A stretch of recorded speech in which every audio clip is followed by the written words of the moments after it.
Hello, class. Today, this is Chapter 6. We're going to trace the roots of the legislative branch outlined by the U.S. Constitution.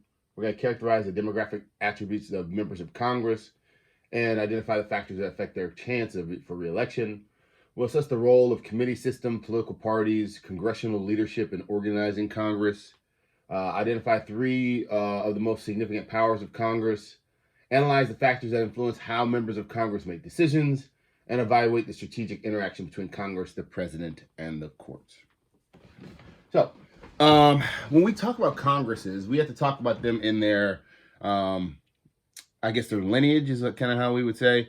Every 2 years, the Congress changes because we have an election, and so we are on our 116th Congress. We will have at the end of this year, this is now 2020. At the end of this year, we'll have a U.S. Election, and it'll change up the composition of possibly the Senate, but for sure the House of Representatives, because they have election every 2 years for every single one of those seats.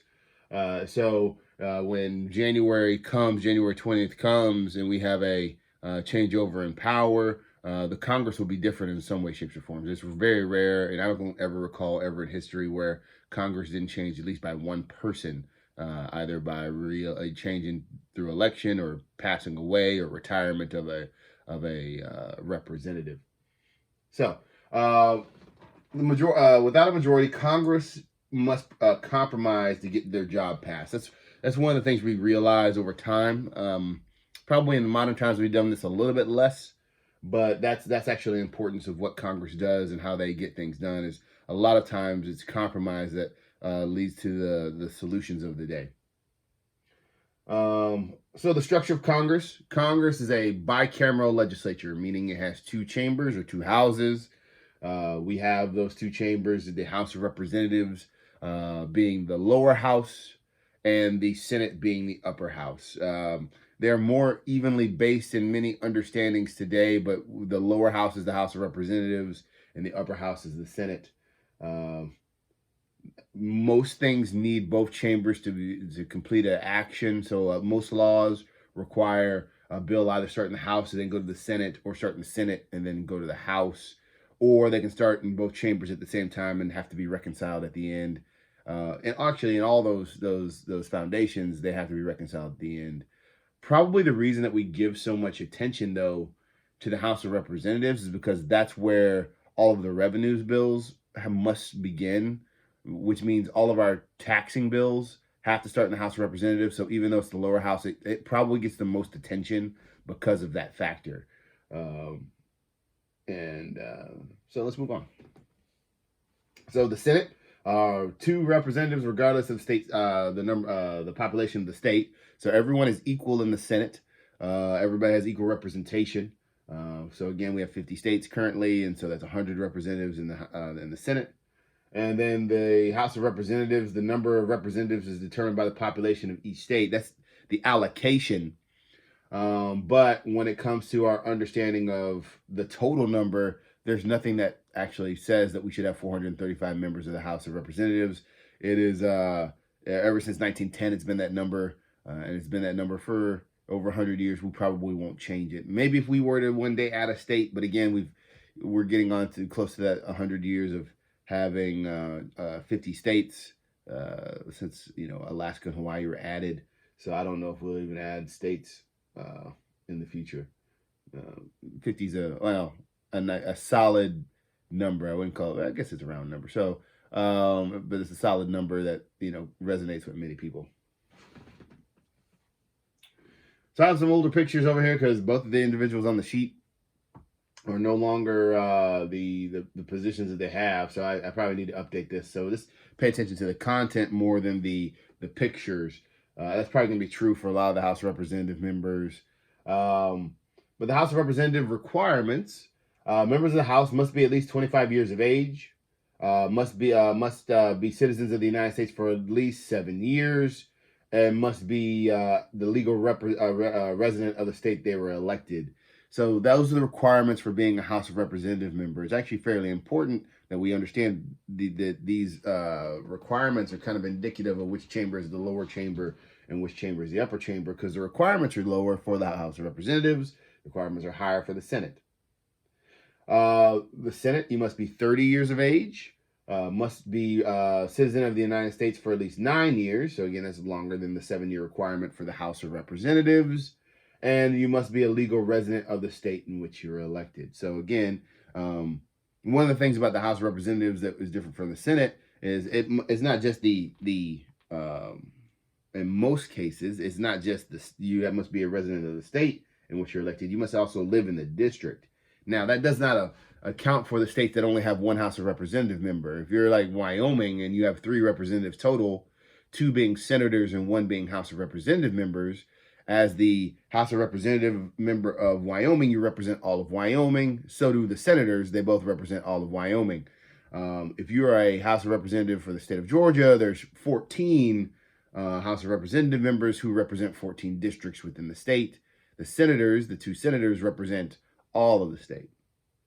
The current Speaker of the House for the House of Representatives is Nancy Pelosi, and the current Majority Leader for the Senate is Mitch McConnell. So that's very different than what we see here, but we do see that since I made this, there's actually flipped.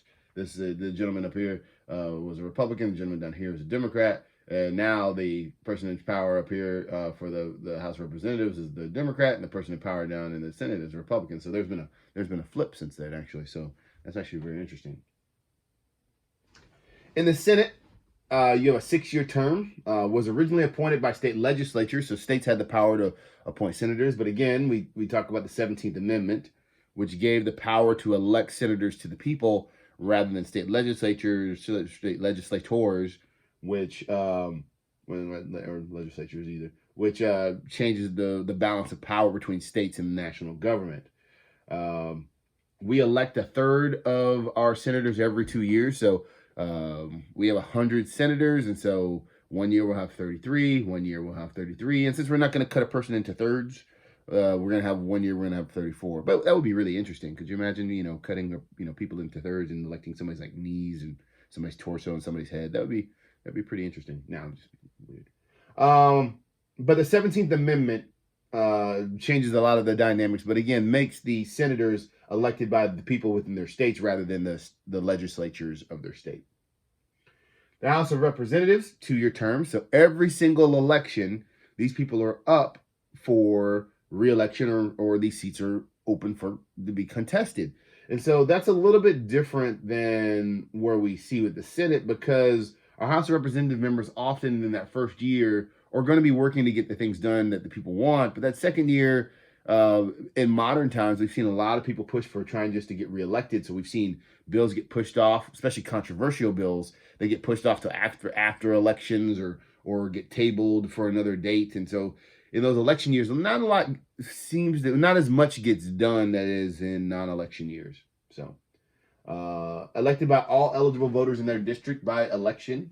This branch was originally connected more to the people because, again, this was the only branch of government directly elected by the people. Even with the President of the United States, we have the Electoral College, and so there is a little bit of a barrier between the people and the representative and their choosing in their choice.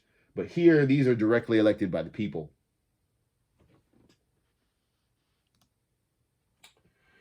So how do we determine the representatives that each state gets? Well, right now, currently it's 2020, and many of you guys who are taking this class are seeing a lot of commercials regarding the census. And the census is important. It's important for monetary reasons for states and districts and areas within a state. But it also is, and its main purpose is to measure the population of an area to determine the representation of an area, either fiscally or by head count. And so what we are doing is we're making sure we know how many people are within each state and within each district, so we can make sure that our representation is correctly accounted for. And so in the very early part of American history, in 1790, we only had 67 representatives in the House of Representatives, and all the way up to 1910, that grew to we had 435, and it's remained in that point to today. There are 2 categories that exist: reapportionment and redistricting. Reapportionment, and we'll talk about redistricting a little bit later, But reapportionment is the process of allotting congressional seats to each state following a census every decade, decennial census, according to their portion of the population. So what we are doing is, again, we are counting the number of people and determining based on all of the numbers around the states and kind of how many representatives should represent each state. And then after that, we're going to redistrict. We're going to make sure within those states that representatives are given out correctly to the correct populations and are in the correct areas. In the Atlanta area, we have a plethora of representatives, and when we get out further outside of the metropolitan areas of, say, Georgia, you're going to see larger areas that people represent because it's more rural.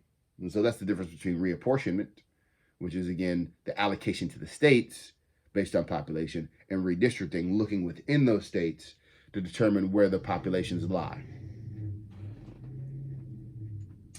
This is the old map of the Electoral College. It shows, mainly I'm just trying to show where the numbers are, but again, you can see where in 2012 where who won each state. But really we're talking about where the numbers are, because this is the last time that this map is going to be relevant, because there's going to be some changes due to the 2020 election. Again, this became the relevant distribution in 2010, after 2010, and then the first presidential election under that was the 2012, and then now we're about to have the 2020 census, and then in 2024 we'll have a new allocation of states when it comes to our election. So Congress, the authority to make power, the authority to make laws and raise revenue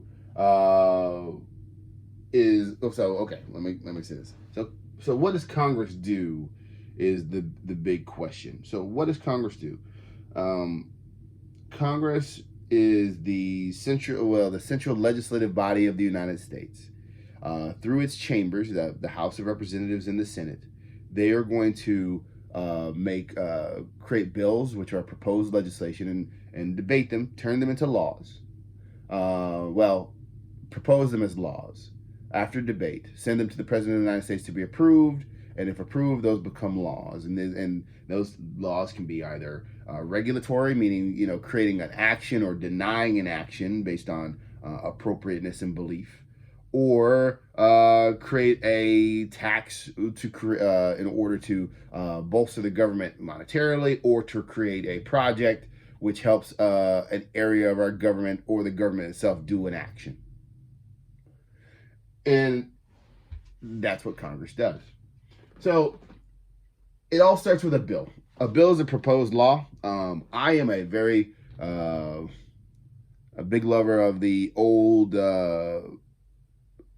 Schoolhouse Rock video, I Am a Bill. I know some of you guys are saying, I saw that when I was in elementary school, but it still, for some reason, resonates with me, and it's probably going to be still the most famous political science video to exist forever. And so that's what's in this. That's what was in this box. But a bill must be have the consent of both houses before being sent to the president to be signed.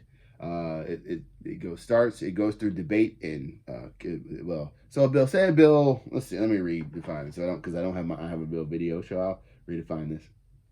But say a bill begins regarding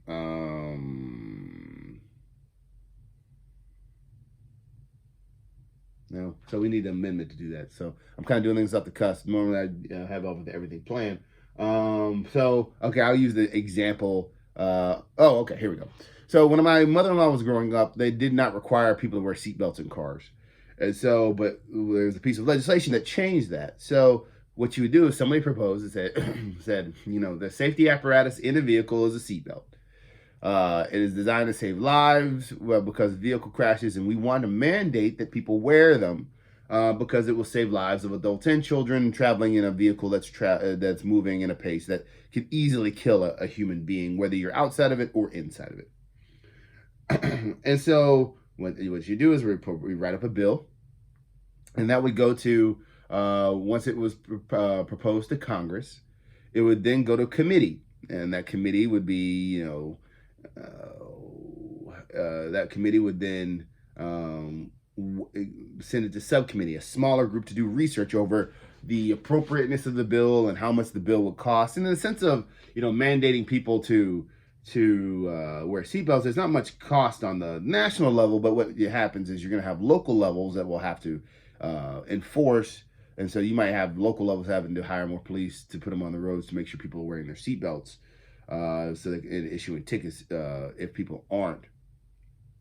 But the bill will go and it'll have to be discussed and then come back to the committee, and the committee would then, subcommittee would vote on it and approve it, and then the committee would vote on it and approve it. And it could die before ever getting to the floor, which is where everybody is, of all the 435 representatives to vote.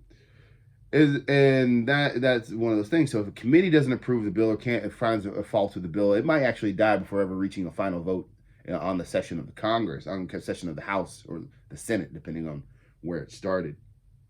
And so if a bill gets stuck, there's what is called a discharge petition, where you can pull the bill out of the committee and bring it up for the vote. And that exists only in the House of Representatives. Once it goes to the full floor, it will then go to up for debate. The House Committee on the Rules will set a date, time, and manner for the bill to be debated, and whether we're going to be able to amend the bill or not. Once the bill comes up for debate, it has a certain time to be finished before the bill dies. And so they'll have debate and say they have a successful vote. And so if it started in the House, then the bill will go to the Senate. And the Senate has committees, but the vast majority of the time, Senate, in its history, because there's only 100 of them and there's 400 members of the House, the Senate has in its history has a tendency to work together more. Now, in modern times, it's not exactly true. It's very similar to the House of Representatives today. But for the most history of the Senate, it worked together across party lines more than the House of Representatives. But say a bill successfully gets out of the House of Representatives and the Senate, the bills might have been changed. And so then they come together to reconcile and make sure the bill is the same in the House that it is in the Senate through conference committee. And then it goes to the President of the United States. And then the president has some choices. The president can sign the bill. The president can veto the bill. The president can sit on the bill. And as long as Congress is in session, the bill will still pass. And the reason the president would do that is because they might not agree with a bill. Now, this is a simple bill, and we're used to this today. So it's not like it's something that we would fight over, hopefully. But the president would then, if they didn't sign it, because say they don't politically believe in it, but they know that's what the American people want, the bill will become law as long as Congress is in session. Now, say Congress is no longer in session and the same action happens. The bill goes up to the president doesn't sign. After 10 business days and Congress is not in session and it's not signed, the bill dies. That's called a pocket veto. A president can veto a bill without signing the presidential veto. So the president can veto a bill, meaning saying, I don't believe this bill and I veto it and deny it. They can approve it. They can not sign it, but allow the bill to be approved, which will be signed off by the leaders of the chambers and make it into law. And then, or they could sit on it and Congress is not in session. And so that would be a pocket veto.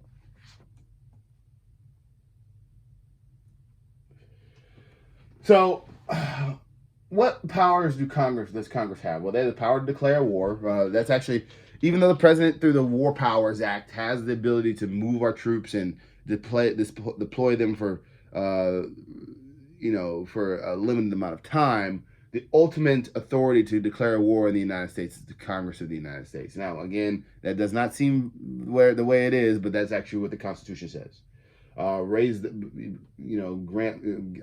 funds to raise our military, Army, Navy, Air Force, Marines, Coast Guard, National Guard, and soon Space Force, coin money, regulate commerce, establish federal courts and their jurisdictions, the rules of immigration and naturalization, and make all laws which shall necessary and proper for carrying out the execution of the four stated laws, which is the elastic clause. That's the wording of the elastic clause.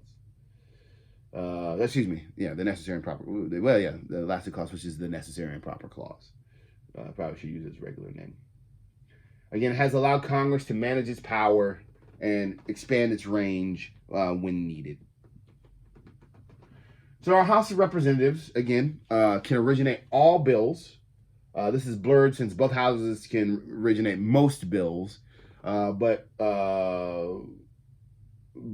Congress is the House of Representatives is the only place that can originate revenue bills. So your tax bills must begin in the House of Representatives.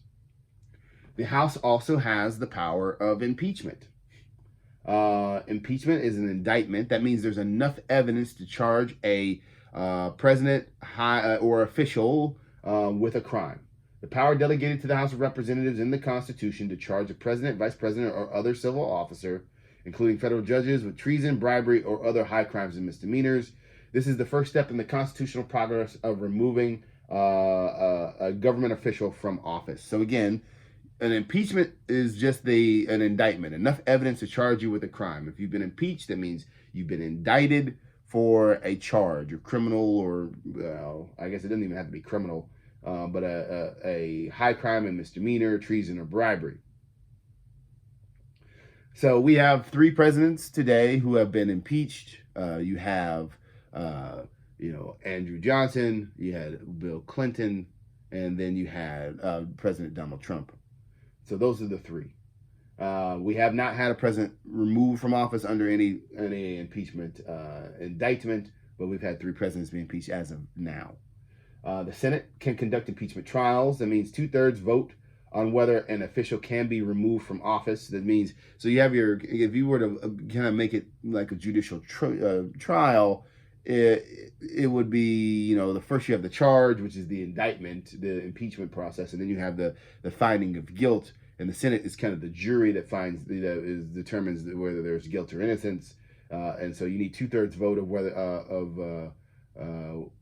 of these officials to remove a president from office. Again, it's not a criminal trial, but it's a facsimile thereof to keep or remove a president or any civil officer.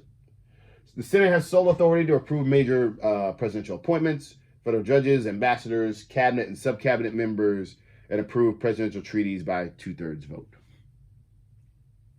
Again, this is actually a great PowerPoint. It outlines the powers of both chambers and how they work, and what responsibility solely belongs to one and what responsibility solely belongs to the other. So the members of Congress is a diverse body of individuals. I usually in class spend some time going through the economic backgrounds of the individuals, the racial backgrounds of the individuals, the religious backgrounds of the individuals, because there's actually a document that is released every Congress regarding these individuals. And what we find is that Congress is, for the most part, more male, more well educated, more wealthy than the average population. The vast majority are Protestant of some sort. Protestant meaning, Christian non-Catholics. There's also many Catholics and non-Christians in Congress, but that's the majority of Protestant Christians. The vast majority of our Congress has some sort of, well, not vast majority, but a large portion of our Congress has some legal or business background, educational-wise. Many have a master's level or above degree, but the bachelor seems to be a strong representation. There are people with associate's degrees and people who didn't actually even go to college that are representatives of the United States as well.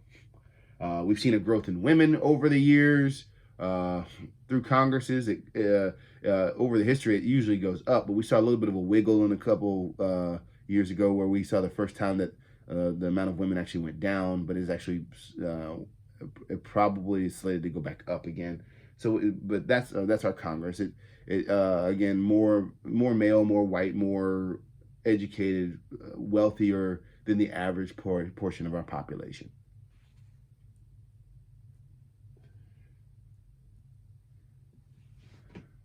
So, running for and staying in office. Again, there are 535 members in Congress, plus 7 non-voting members.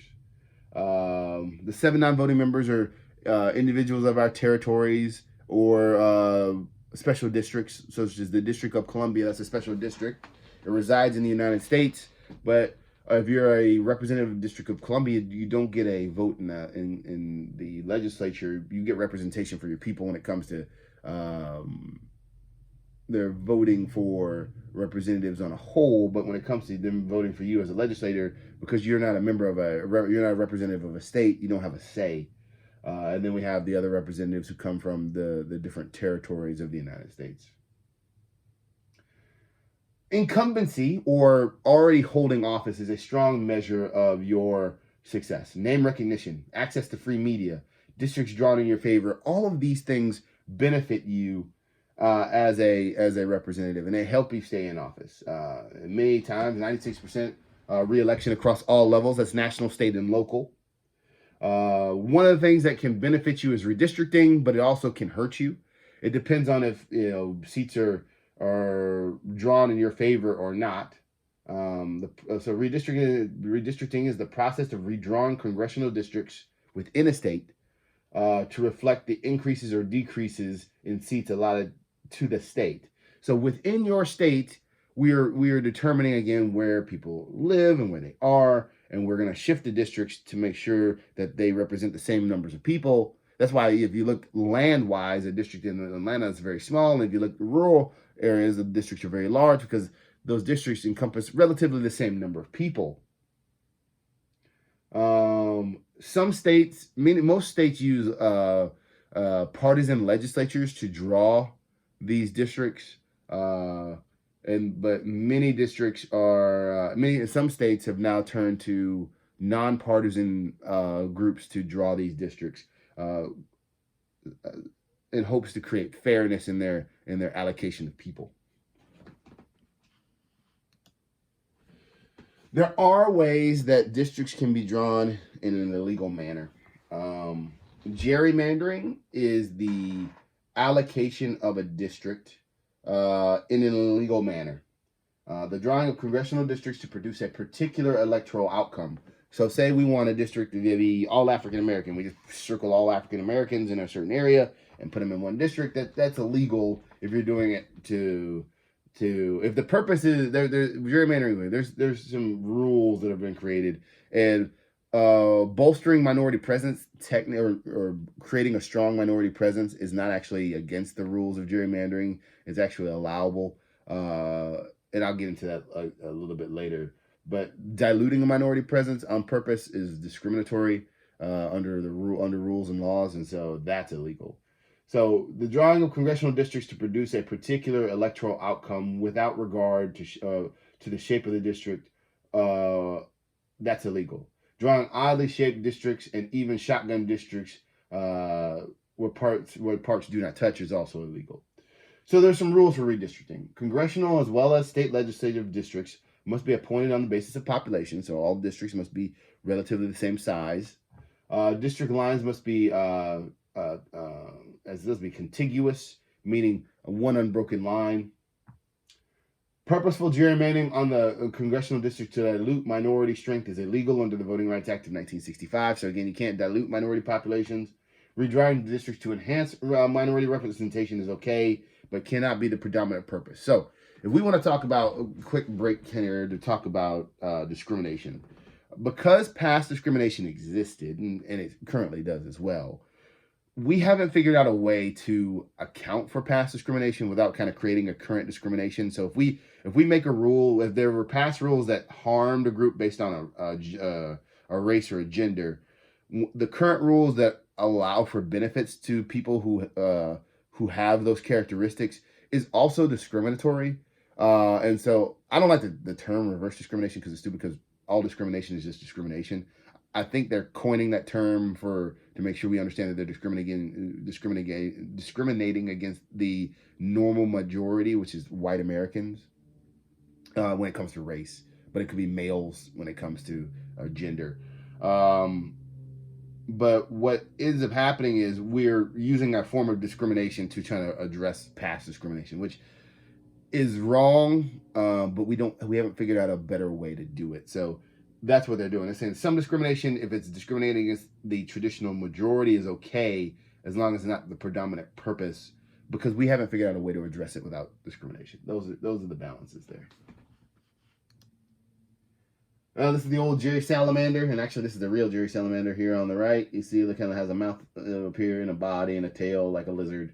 But this district, which encompasses West Illinois, does not. It's hard to say that the person who lives all the way up here, who is hundreds of miles, about a couple hundred miles, about 100 something miles from the person who lives down here, they're going to have the same interest. That's the argument that was being made. How do you separate or divide a district or spread out districts where they don't, where you have people who are obviously not in the same area. And actually, part of the district down here doesn't even touch this section. There's something right in there that they were trying to avoid. So those are some of. This is probably a pretty good example of gerrymandering. There's other good examples that exist out there as well.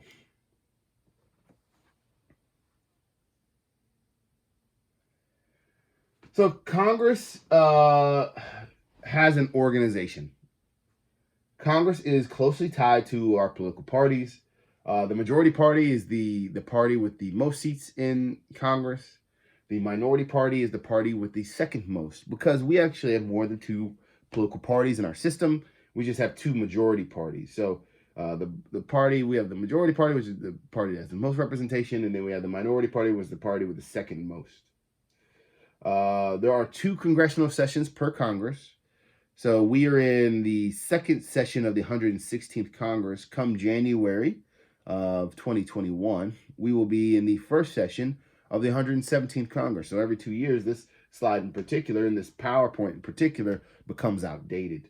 And so, this is probably the slide that I actually update the most.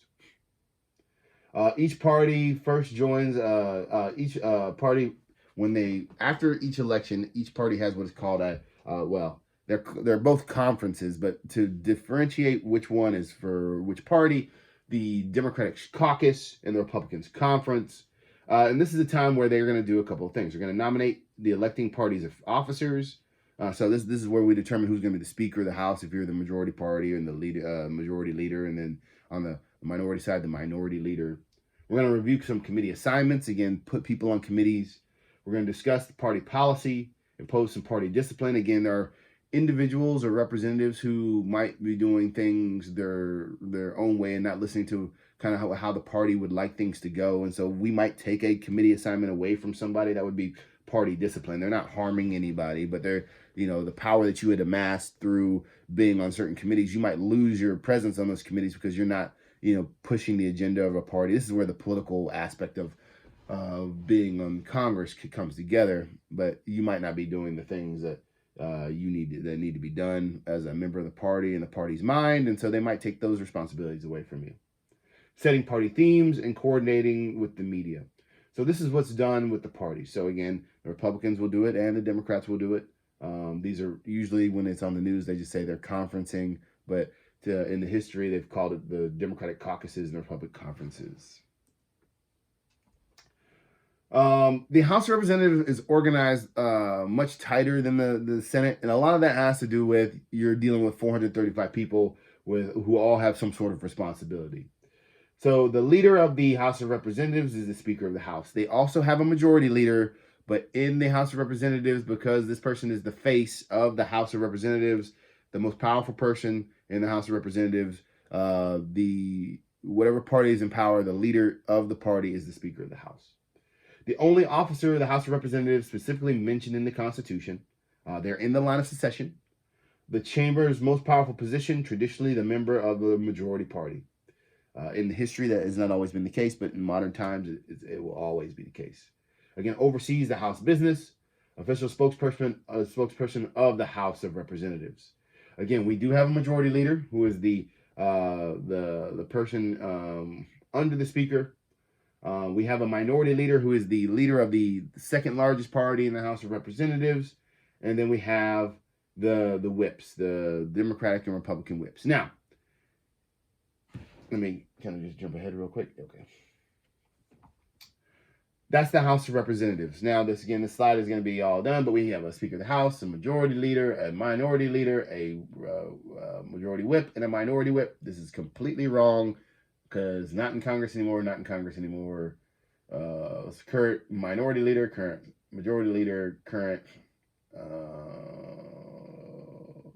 Steny Hoyer is majority whip. So these are all gone. So don't pretend to the faces. Make sure you're paying attention to the positions. So we have the structure of the Senate is structured differently. The presiding officer of the Senate is not part of the Senate. The president of the Senate, well, actually, let me see it. Presiding officer depends on who is in attendance. The president of the Senate is the vice president of the United States. It's actually one of the only responsibilities given to the vice president of the United States in the Constitution. The vice president of the United States presides over the Senate when they are present and votes in case of a tie. So usually you will only see the vice president of the United States preside over the Senate when there's a controversial bill in the Senate, or there's an anticipation for a vote to be close because the Speaker of the House is the person who breaks the tie. The presiding officer of the Senate is the one that breaks the tie, and if the vice president is in attendance, they will be that individual. But the vast majority of the time, vice presidents are not doing this job, and so we have to have somebody to do it. And so we have what is called the president pro tempore or the president pro tem. The official chair of the Senate, usually the most senior member of the majority party, office that takes place of the vice president of the United States in their absence, votes in case of a tie. The position is honorific, even though it's in the line of succession. That means if enough people pass away, this person can be president of the United States, just like the Speaker of the House. If enough people, the president and vice president, die, the first in line after those individuals is the Speaker of the House, and after that is the president pro tem of the Senate. And so, because again, we want elected people to fall into that category. And so these people are the presiding officers. They are not the most powerful people in the Senate, however. The most powerful person in the Senate is the majority leader of the Senate. They lead the majority party, and they're the true leader of the Senate, elected by the majority party, position not as powerful as the Speaker. It's becoming stronger and is laying out some equal ground, especially when it comes to judicial dynamics, because the party in power in the Senate kind of controls who is put into courts. And then we have the majority, the rest of the leadership team, which is the minority leader of the Senate, who would be the leader of the large part of the minority. And then we have the whips, the majority and the minority whip. Again, all of these are outdated. Actually, Joe Biden is running for office to be president of the United States, so he's not the. So this would be Mike Pence. Who is the pro tem? I gotta look that up actually, because I usually know off the top of my head. But Mitch McConnell is the majority leader, and Durbin should be the. No. Cornyn, I think, is still the whip, but he's the majority whip. So, but again, disregard these. These are old. So bills, they have to go through a process, and they're going to go through committees. And there are different committees in our congressional understanding. We have our conference committee. This is again, I've talked about them before. This is the joint committee that will reconcile the bills that come out of the House and the Senate. Before going to the president, the bill has to look the same. It can't be one bill that comes out of the House and one bill that comes out of the Senate. There's got to be one bill. We have standing committees. These are committees that continue from one Congress to the next. There are certain committees that we want to make sure they always exist for the purposes of getting certain jobs done. We have joint committees, a standing committee that includes members of both the chambers of Congress, the House and the Senate, to oversee investigations into certain aspects of what go on in our society. We had a committee on steroids in baseball. We had a committee over the Iran-Contra issues back in the 80s. There are different committees that handle what's going on in our society to make sure things go right. And then we have special select committees, which are temporary committees that handle certain issues. Like impeachment trials is a special committee. When we lay out some of the investigations on in the information of what's going to be proposed as impeaching a president, those were special committees. Those committees don't exist all the time. They're only formed when needed. So the most powerful committee in the House of Representatives is the House Committee on Rules. key role in lawmaking process. Most of the committee members are appointed by the Speaker because in the House of Representatives, the rules can't be or a large part of how a bill will live or die. They set the date the bill comes up for the date the bill comes up for debate, the time allocated for a discussion, what amendments can be afforded. Well, the bill will be closed rule means where it can't be amended at all. Currently, the Democratic Party is in power with the House Rules, the House Committee on the Rules, and so they're going to make the rules that are going to benefit their party and how bills come up. So if they don't like a bill, it's not going to get a great date for a discussion. It's not going to give a lot of. If they love a bill, they're probably not going to give it a lot of time for discussion. If they also love a bill, they probably won't. It'll probably be closed rule. They want to try to make it closed rule, meaning it won't be amended. If they don't like a bill, they probably will allow for amendments. So the party in power, and we saw this with the Republican Party as well when they had control of the House, many of the same actions were taken. But it depends on the House Committee on the Rules determines a lot of what happens with bills in the House of Representatives. Again, a bill can get stuck in committee, and there still is a way for it to get pulled and brought up to the floor for discussion, which is called a discharge petition. So a bill might look like it's about to die in a committee because it will never reach the floor. But we could submit a discharge petition and enough people vote to bring the bill to the floor, and we can have a full vote on this bill. In the Senate, because they work together, this is done very differently, and we rarely see the vast majority of the time everybody's have discussed what a bill is and how it works, because the different Senate members work together in those regards. Committees are headed by chairs, and they have a committee membership. Positions that give them most power. The committee chairs have the most power in a committee. They have the ability to kill a bill rather than to hear it. Again, if they try to kill a bill, a discharge petition still can bring it to the floor for vote. In the time that we had, we've seen that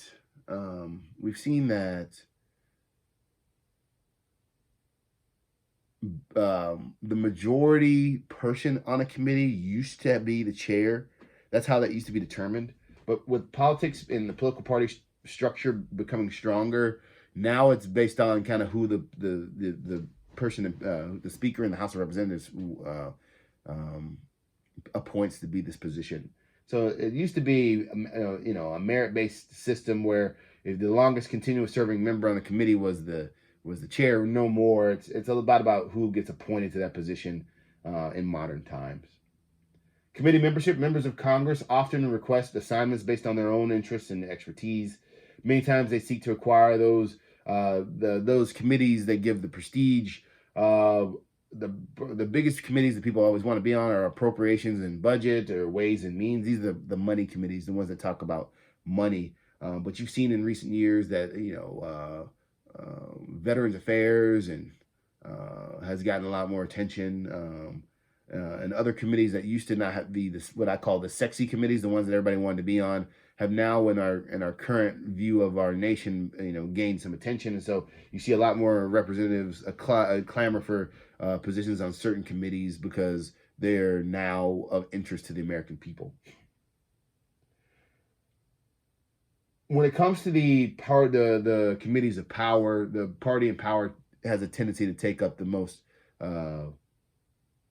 the larger number of seats on those committees.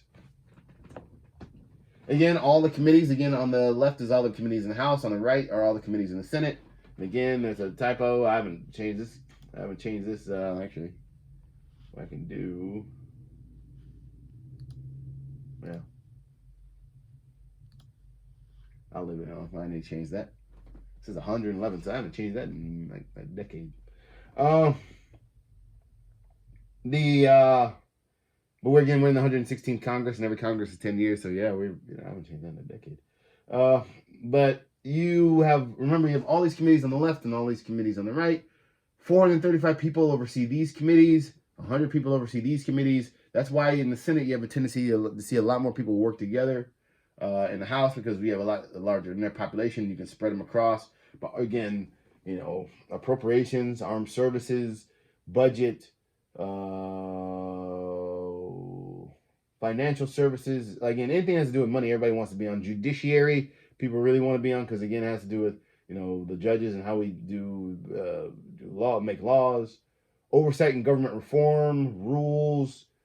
These are all the ways and means, Veterans Affairs. Those are the committees that everybody really wants to be on. In the Senate, again, appropriations, armed services, banking, housing, and urban affairs, budget, finance, judiciary, rules and administration. All of these are the committees that people want to be on because, again, they have some sort of power structure related to them. So let's walk us through the process. Powers of Congress. Proposal for laws can come from anywhere, really. The president, executive agencies, committee staff, interest groups, private citizens, all people, anyone can write a bill.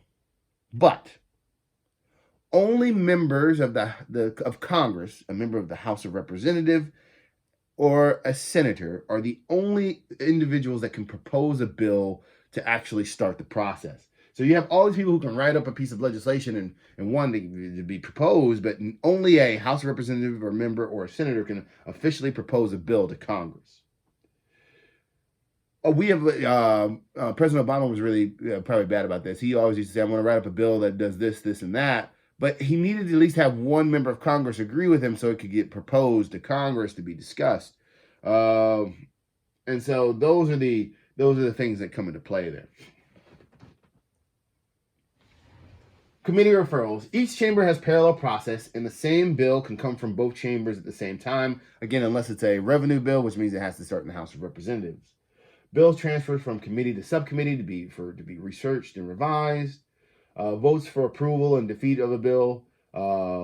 So as the bill goes through the process, things can be added or taken away through the process. This is where markup comes in. If anybody wants to know how a bill gets so expensive, a lot of times as the bill goes through the process and it's researched, we find out it's more expensive. But also, you got to get other people on board with your bill. And so you might go to a representative and say, "Hey, I need you to vote for my bill." And they're like, "Well, I need you to put in something that will benefit my constituents and the people in my state or the people in my district." And so you might add a provision into the bill that does an extra action to either aid or benefit somebody to help you get additional votes. And so you might have a bill that might cost $50 million or $500 million. And all of a sudden, by the time you're done, it costs $2 trillion because, well, not $2 trillion. It might be $2 trillion because, the amount of money that goes on to either truly research or do the action, or because, billions of dollars are added in order to get people to vote for your bill. And again, that's one of the things that does happen.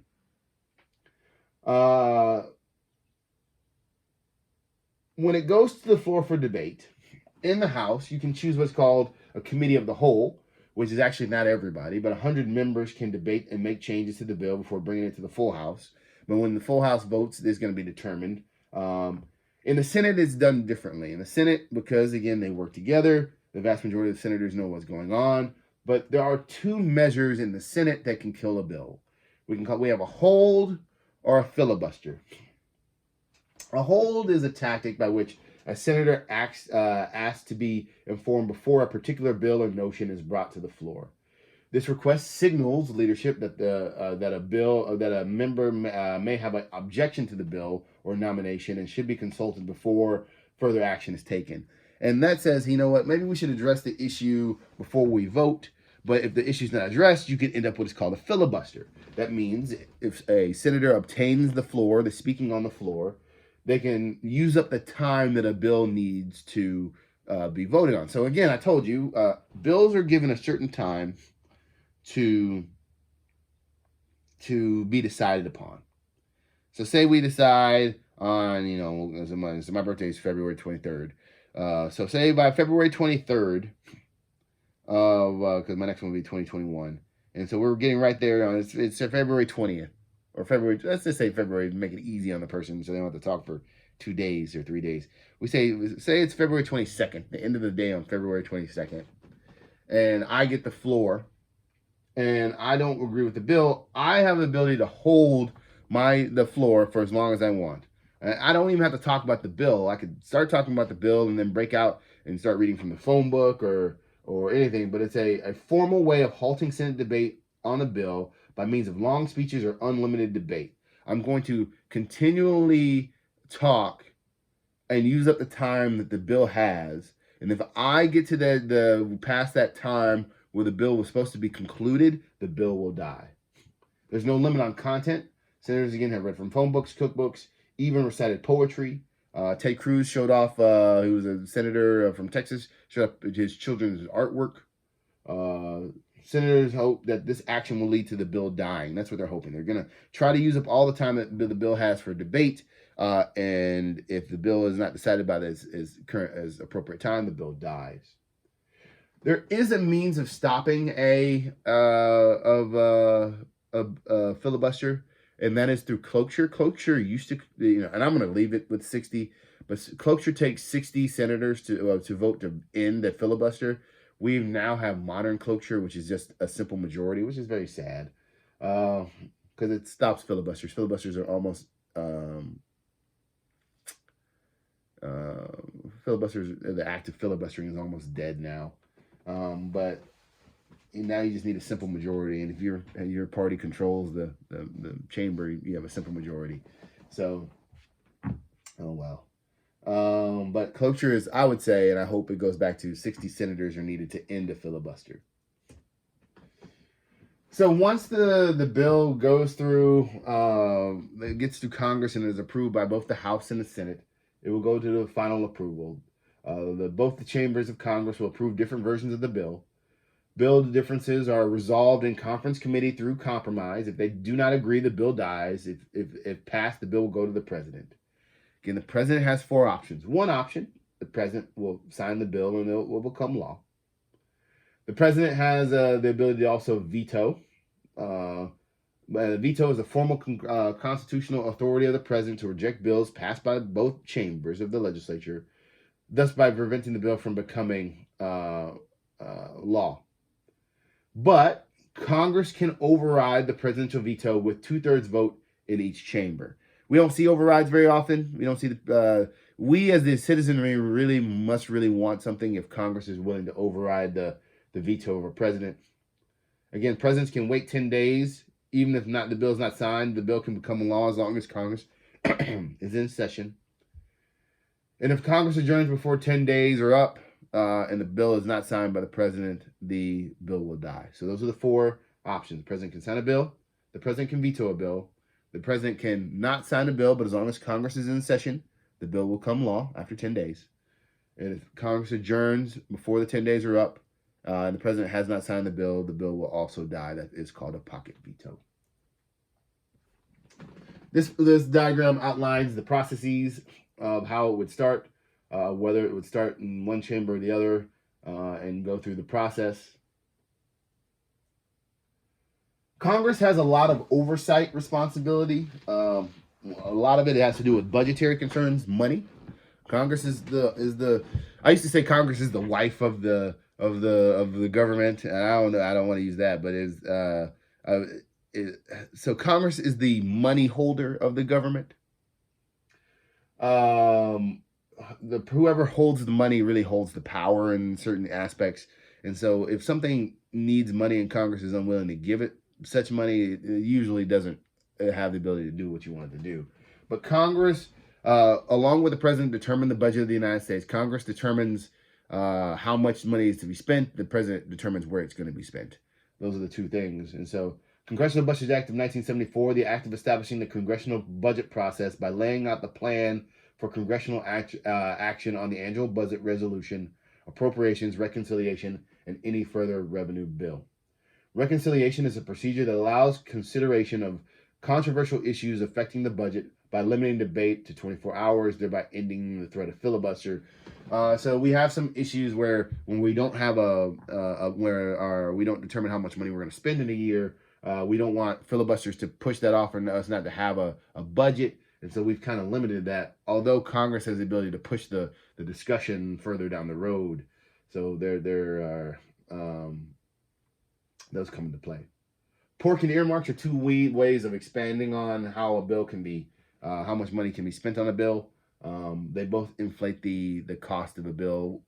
One of them creates a higher taxing dynamic. The other one inflates a bill through the creation of services. Again, Congress has its oversight. The War Powers Act. The president is limited to the deployment of troops overseas for a 60-day period in peacetime, which can be expanded for an extra 30 days to permit withdrawal, unless Congress specifically gives the approval for a longer period. That's the Congress's oversight or check on the president's ability to use the military. Again, Congress is the body that declares war in the United States. Congressional review, a process whereby Congress can nullify regulations by the bureaucracy. We have what is called a fourth unofficial branch of government, the federal bureaucracy. These are individuals who are hired members of government to put into practice the laws of government. But sometimes to put things in practice, you create rules that act like laws. Well, Congress has the ability to nullify or declare void some of those rules if they are outside the bounds of what the bureaucracy should be able to do. And then the check that Congress has over the presidential appointments through approving members of the judiciary, and also the Congress has the power to impeach. These are the oversight or kind of regulatory abilities of Congress. Of Congress. All right, guys, that's chapter 6. I look forward to seeing you soon.